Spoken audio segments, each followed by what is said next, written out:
today I want to show you how to do a endless loop on HubSpot. What's endless loop? Basically is in a workflow, so in an automation, a loop that would make a workflow go again and again and again and again endlessly. So to illustrate this manipulation, I choose to have an annoying endless email sequence workflow. And the goal of this endless loop is to send a mail saying like, hey, reply me every hours until the lead is actually reply me. First thing to know is that is not a good use case at all for this kind of endless loop manipulation, but I think is an easy way to understand how that works. Second thing, HubSpot don't let us do it. If they don't let us do endless loop is for one reason. It's not because they're like mean people, it's because it could be really dangerous in terms of data quality or email sendings or every communication you would do to your audience. It's really dangerous to play with it without knowing what you're doing. So please, if you put this tutorial in place in your HubSpot portal, make sure you take all the security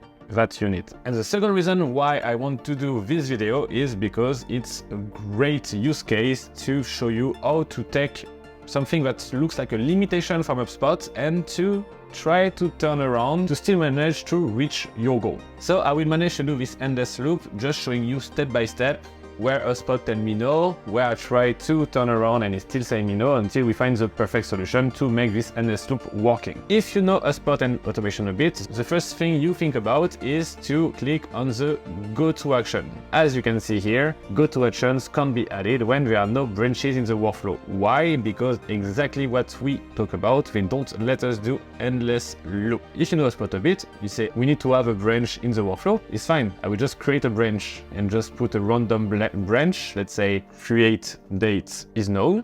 It doesn't matter what you put because you will always have the branch one which is yes and the other branch that is no. You save and now you realize you can do the go to action.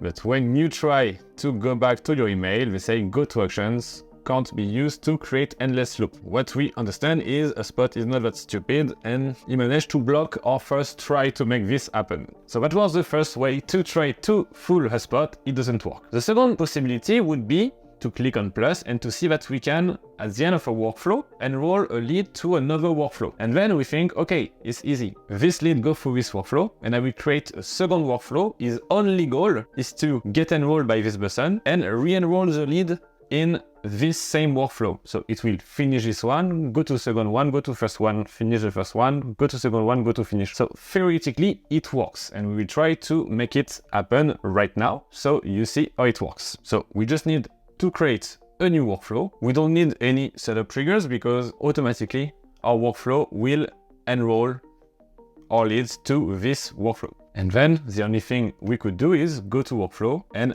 go to our first workflow. We need to publish this one. So just to make it clear, people that go to this workflow, the only thing they do is go to our first workflow. And we just need to do the same. Go to workflow and choose the workflow we just created to be able to do this infinite loop.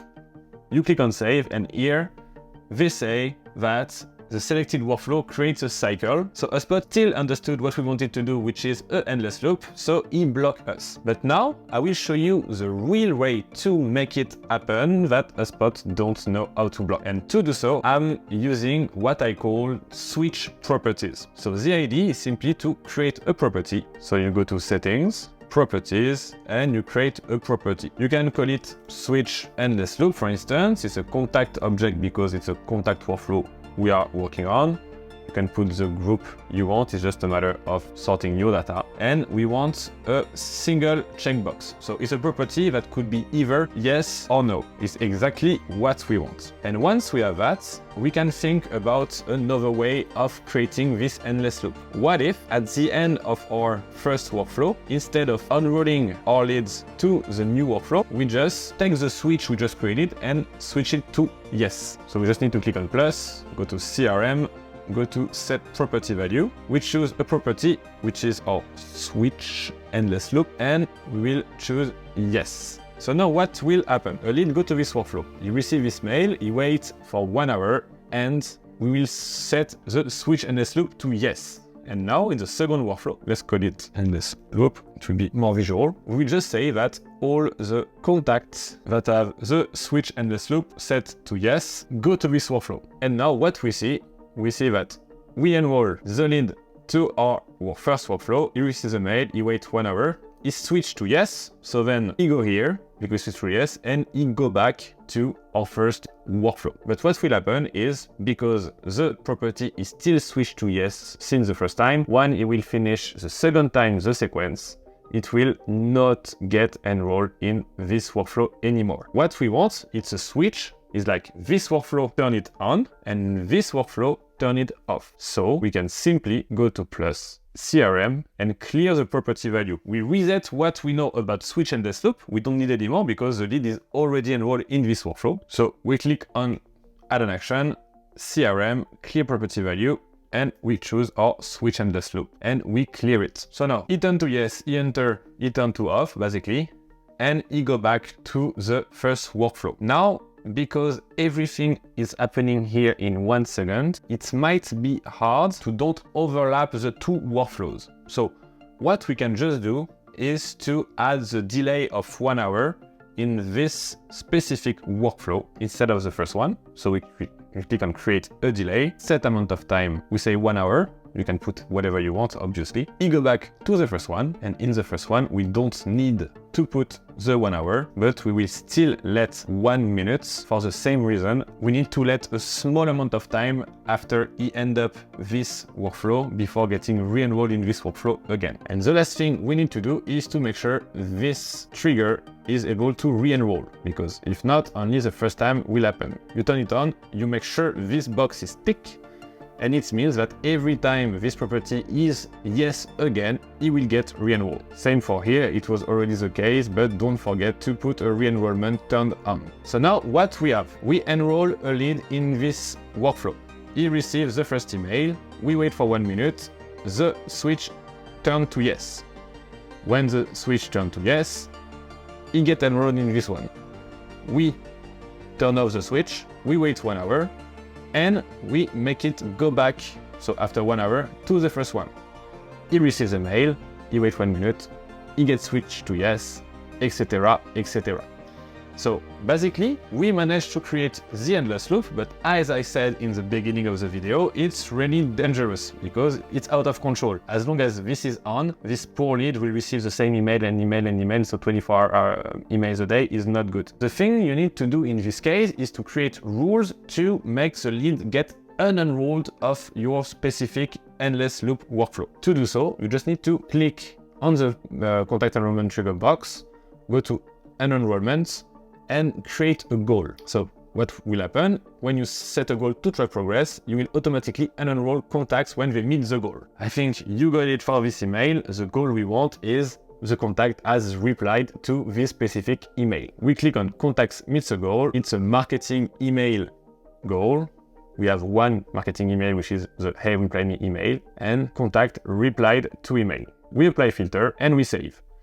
We save here, and now it's fine. It will continue again and again and again and again and again until this lead replies to this email. Once again, is not a good practice at all in terms of marketing, in terms of human behavior, but the idea is that if you want to create endless loop for property management, for task creation, etc., it's a way to do it. But yes, please don't use it to send real mail to person. I'm pretty sure a spot would notice that and get mad at you or block you or do to you like punishment, or I don't know. I never tried to do it for real, and I don't think it's a good idea, but for property management or for other use case, it's the thing to do. Now, you might think of a use case which is like, I don't know, assign lead every week or sending the same task to your commercial every day, this kind of thing. If you want to have endless loop that do the same thing again and again based on periods such as daily, weekly, monthly, yearly,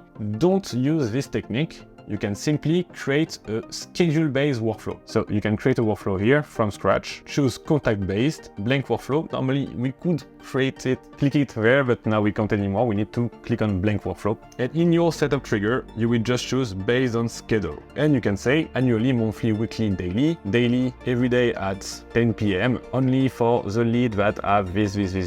Then we send this email or we create tasks to the sales assigned to this lead. The choice is yours, but if you want to play with specific time of specific periods, please use this feature. Is way safer, is way clear, and you're sure you don't mess with what HubSpot tried to not make you do. It was Greg. I hope you enjoy this tutorial and you learn more things about how to turn around some HubSpot limitation. If you want to know more about it, I create the workflow box, which is a private web page you can find in the description below that will give you tutorials of all this kind of useful workflows or limitation turnaround workflows, etc. Feel free to check it in the description below. It was Greg. I wish you a great day and see you soon.